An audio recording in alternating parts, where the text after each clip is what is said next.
Breathing in, there is awareness of breathing in.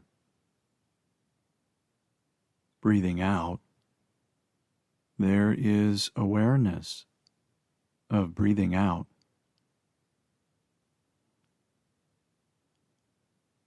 Breathing in, breathing out. In, out.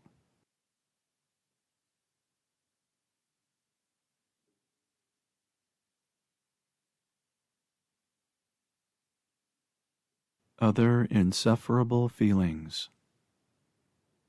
Guilt and shame. Part 1. Guilt and shame.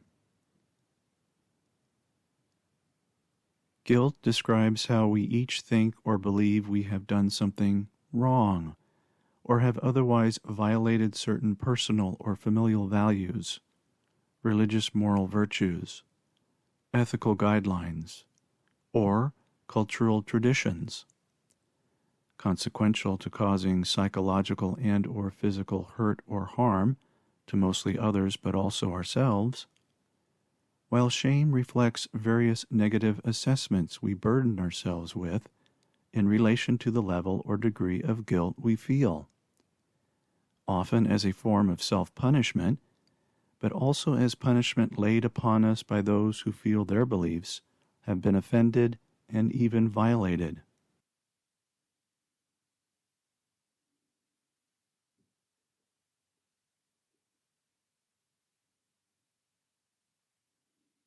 Bosom buddies.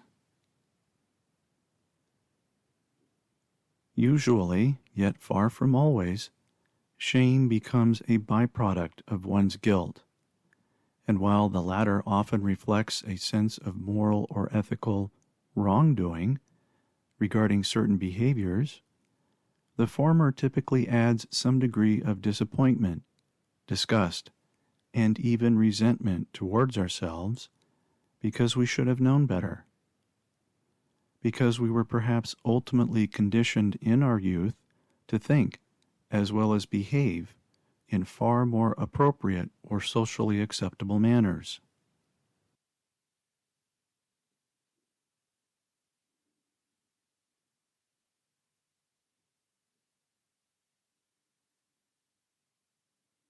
You did what?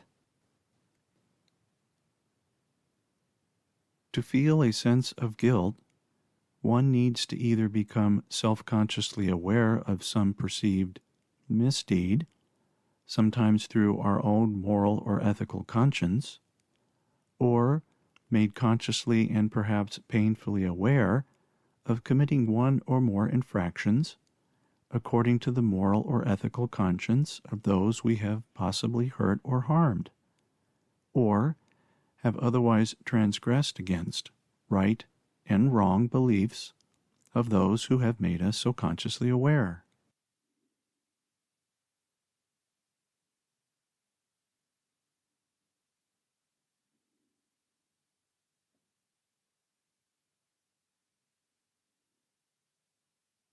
Guilty of our inheritances. Guilt is often the de facto feeling many of us cannot seem to help but feel in certain situations because perhaps we suffer from one or more psychological conflicts. The classic battle between the good and evil, where we unconsciously say or do bad things and then consciously realize that what we did say or do essentially opposes various personal values or moral virtues. That particular behaviors we express invariably reflects the animal nature still inherent within us all, rather than necessarily the human condition we, as a society, aspire to ultimately live and express.